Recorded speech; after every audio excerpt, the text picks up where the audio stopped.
It's Mother's Day. Happy Mother's Day.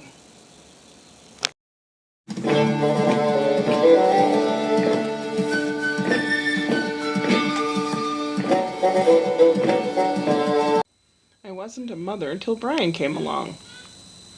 41 years ago. Actually, I thought he was going to be born on Mother's Day. He was born the day before Mother's Day back then, in 1983.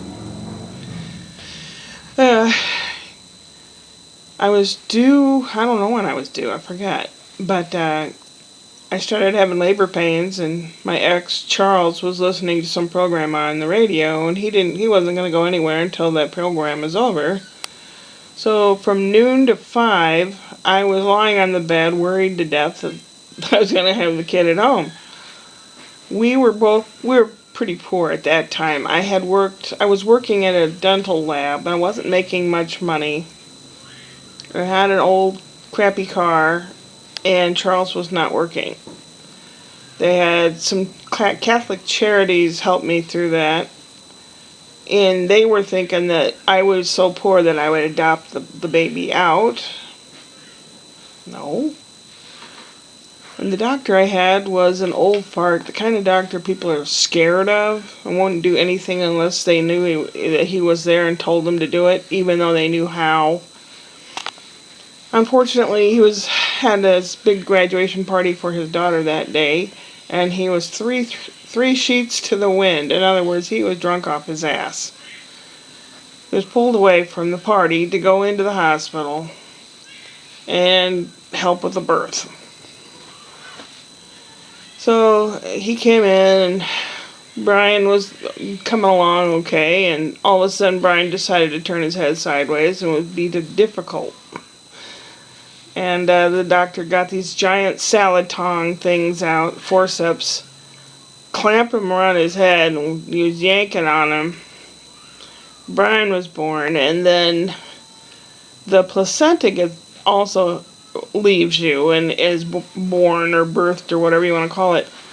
The doctor didn't want to wait, so he grabbed that with the forceps and yanked it out, causing a big tear inside. He signed the birth certificate and left. And I was lying there in recovery, freezing. I felt like I was freezing to death. And the nurse came in and she checked. Her last name was Albers. I remember what she looked like. I don't remember her first name, but she saved my life. I was bleeding to death.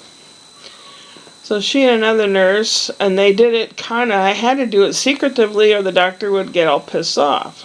He didn't care. I was a charity case. He didn't give a shit. So they took me down the end of the corridor to an operating room for emergencies, and she packed me full of at least 3 rolls of gauze. And I had to stay in the hospital a few days until the bleeding stopped. They say you're not treated any differently if you're poor. I don't know about that. The doctor was a real jerk. There's a lot of things that happened in those days that don't happen these days because of women's rights and patients' rights and all that. 2 years later, Scott was going to be born. I was working at a dental lab, same one that I was working at when Brian was born. And my mom used to watch Brian while I was at work, and then I'd pick him up and drive home. And as soon as they found out I was pregnant with Scott, the boss of the company wanted to fire me. I promised him I'd be back and there wouldn't be any problem. But he said, oh, you women are just baby-making machines. You'll be out all the time, and then with them being sick in school and stuff, you'll be out all the time. So they let me go, as they say, which you can't do these days. It's against the law. But, if certain people are in the government, are elected in the fall, they're going to take it way, way back in the past that. I don't want that to happen. It was bad enough when that happened. Things have improved since then. But since I had insurance at the time, I was treated nicely. It was a different doctor, different hospital. Doctor was nice and kind. And I was we were sitting out on the porch, and Brian was playing with little cars and stuff, and my water broke. And I thought, well, knowing about that kind of thing, I knew within 24 hours you had to give birth, or they call it complications. So I thought, well, it's going to happen. So we called up Charles's parents, which were 20 minutes away, I guess. And Brian was going to spend the night with them. Then we drove back to the hospital, got there. I don't know, we drove back home and Charles ate and took a shower and God knows, he always does that kind of stuff. And then about 10 o'clock he says, well, alright, let's go in. So we get there at 11:30, and they said, well, if we check you in right now, this is going to consider one day, and then you only have tomorrow, and then you have to be out. But if you can wait till after midnight, your first day begins at then. So we waited. I didn't really have terrible cramps or anything, but they finally checked me in, and it was coming along. I get bad pains and then nothing for a while. So they said, well, to help it along, why don't you walk up and down the corridor? Okay.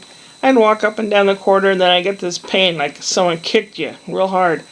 And you double over, and he's like, oh. And then I go back, I was chickening out, and I'm going back to bed. And about 7:30 in the morning, I was awake. And I must have let out some kind of a groan, or something, and the nurse sticks her head in and she goes, I know that sound.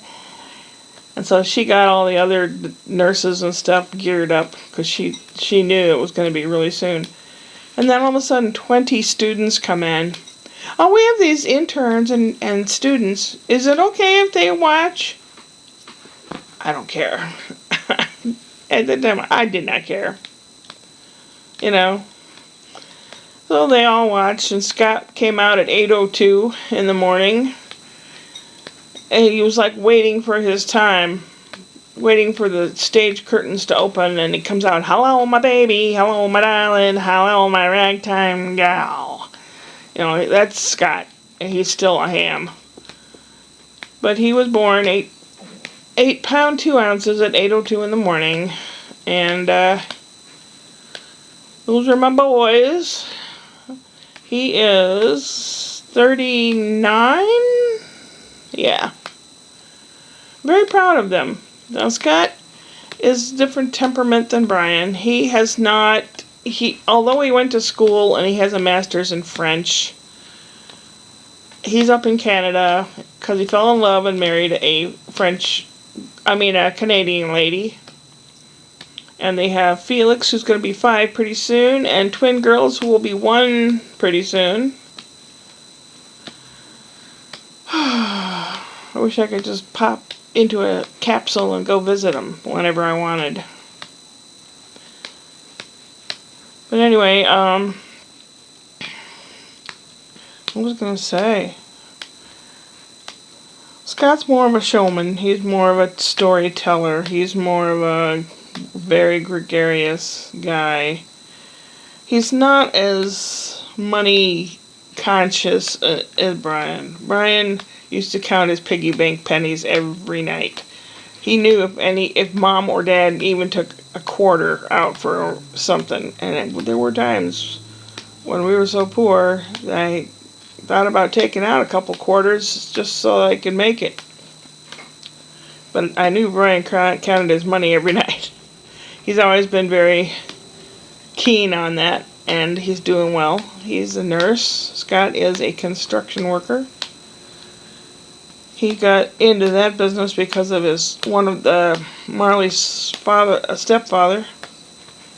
Both her parents are divorced and remarried, and they all seem to get along, which is weird to me, but that's Canada. But her father is a teacher, an ecological teacher, and then her stepfather is a construction guy.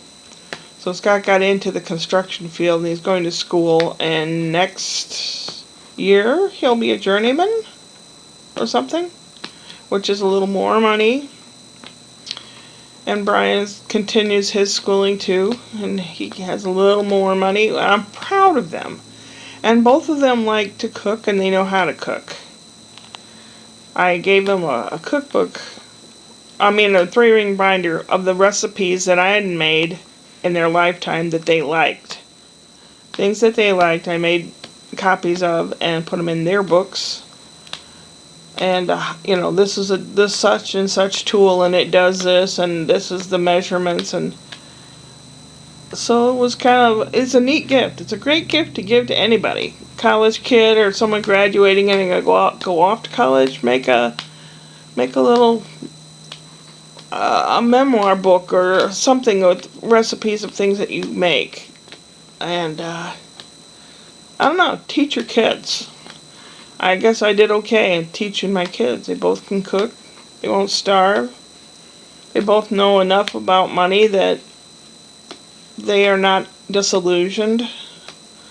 So many are disillusioned with credit card frenzy and all these accounts and pay with your phone and all that stuff.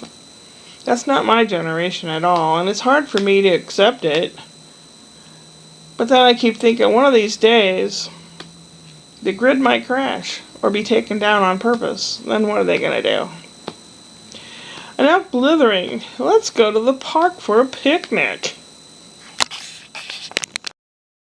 This is a local park, about 7 miles from the house.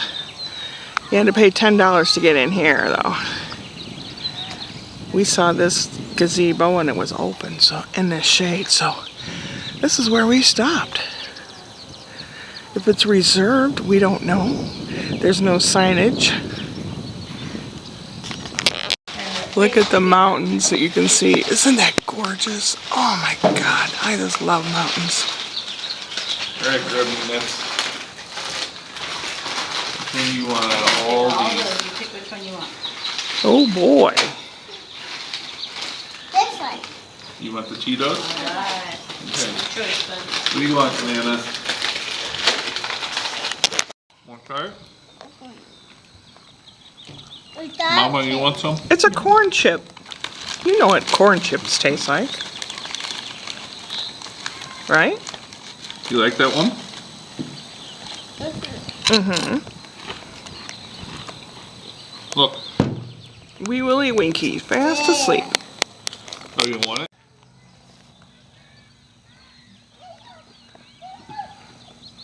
Is that your safe spot?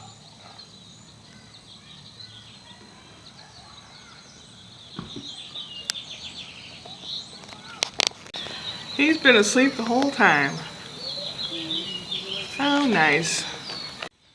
Down there, past the stop sign, through the trees, there's like a lake. There are people down there fishing. And then over on that side, past those pavilions and all, is another lake that you can go swimming in. But those swimming holes are closed today. There's Spencer, look! Daddy got it working. Look at that! Keep it going, Daddy, keep it going!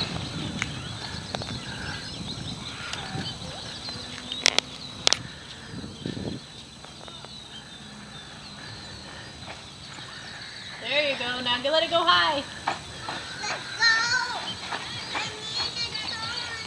Yeah, Daddy's got to get it up in the sky a little bit before you can.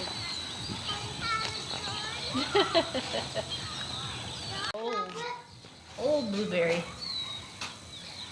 He's eating a chocolate donut. He had some on his upper lip. Brian was calling him. Leave that one alone. He's calling him Chocolate Hitler. Remember, when it's on the ground here, it's done. It's not like at home. Really? Guten Tag. There's a mole. There's a mole. He's taking the grass. Look, he took some grass to eat it. Look there, he's popped his head up. He's looking Stay around. here. Stay here, buddy. See? He's looking Just around. watch him. There you go. Good job. Good job, Spence. Doing great, Spencer. See, now we can see what he does.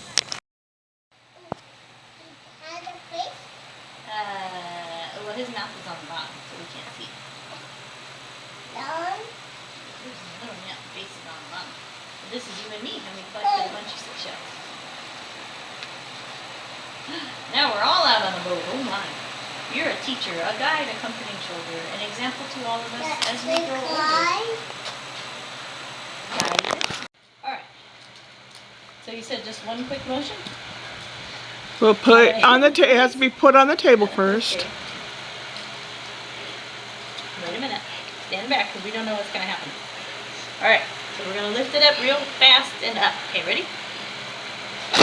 Woo! Wow! Cool! Dog! Look at that!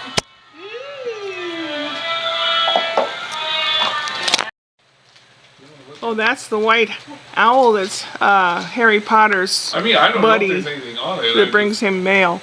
It looks cool. Well, it all has all the houses. I saw that. It's got Gryffindor, Ravenclaw, Hufflepuff, and Slytherin. Oh, and this turns around.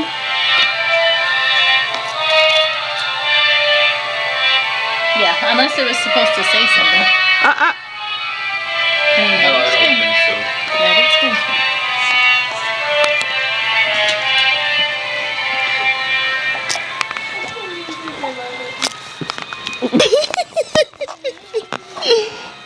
Clover. Harry Potter and the Return of the Pink Panther. Yeah.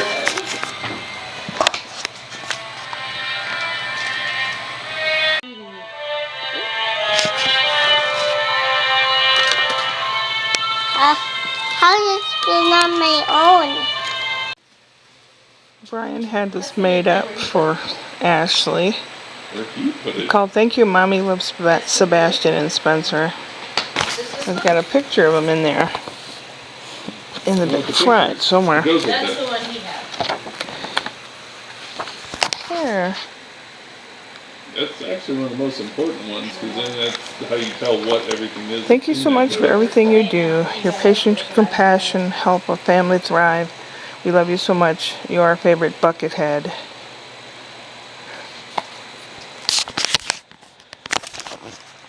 Buckethead was some kind of term Spencer came up with for like dumbhead or something. Buckethead. Oh, funny. This says, you are the piece that holds us all together, Nana.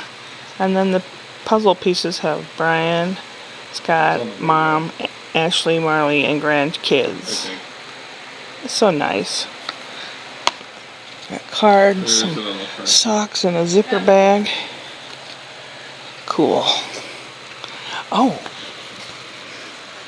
And Ashley got me this. It's a growing kit. Comes with some medium and some growing things to grow various things like chamomile and mint and Like there's nothing else really showing cool. anything extra there.